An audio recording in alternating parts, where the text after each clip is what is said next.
Hello, hello, Yoshiko here. Today I want to talk about something we all face, obstacles.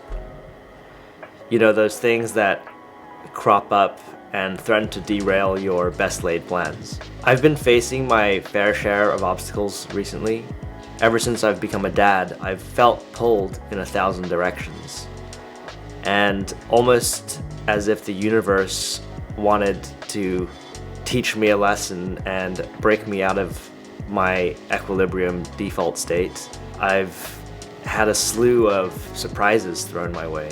Things from curveballs at work to navigating tricky new dynamics in my friend and family relationships.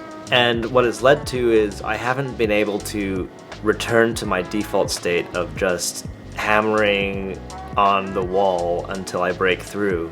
And that's been challenging because I usually will just suck it up and, burn the midnight oil and just keep going. But I can't do that anymore. It almost feels like I'm teetering on the edge of dropping everything. And I can't. I just have too much responsibility to other people now. So I'm trying really hard not to. But here's the thing, as Jocko says, good. These are the moments, these obstacles are the exact moments for growth. This moment in my life is an opportunity for me to grow and reach the next level as a human. When I was on Everest in 2014 during the avalanche disaster, I had front row seats to the fragility of life and just how quickly it can end. And in the span of 2 years, I also lost my best friend and 2 other close friends. And that period of my life, those were the darkest days of my life. But what I took from that was an appreciation of every moment of life and trying to just make the most of it.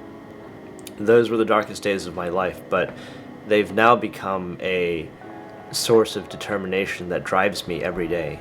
At the same time, I've learned to balance this sense of urgency with a long-term perspective. When I think about my goals in the context of decades, a few weeks of misses or obstacles and setbacks don't really feel as painful or catastrophic as they once did. So for me, it's really about striking a balance between making steady progress without falling into a frenzy of anxiety, which is where I'm currently. I have to remind myself of that because I'm definitely teetering, like I said, teetering on the edge of this feeling.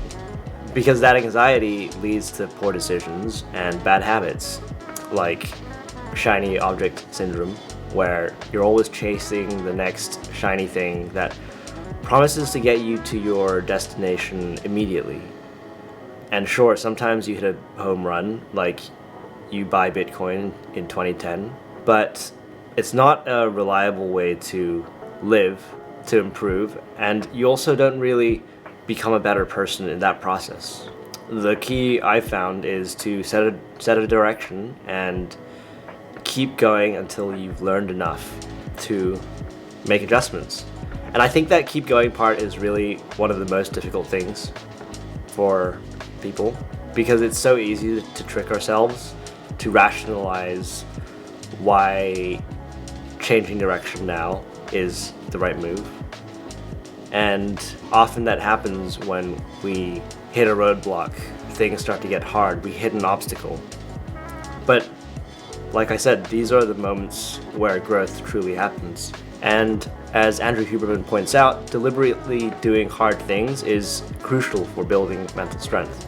Each time we push through self-doubt, a difficult challenge, master a new skill, we become better equipped to handle the inevitable challenges that life throws our way. And we become just better, stronger, tougher.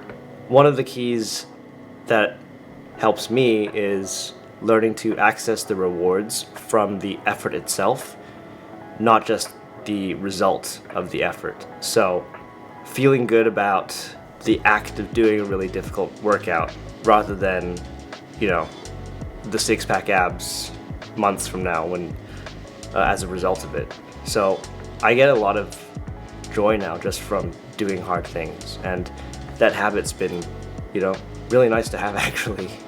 I guess what's happening is you're training your brain to release dopamine when you're doing the hard thing.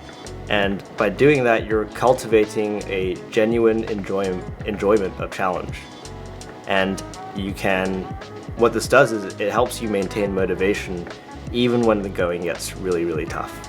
So I'm constantly trying to remind myself that these obstacles are moments of growth.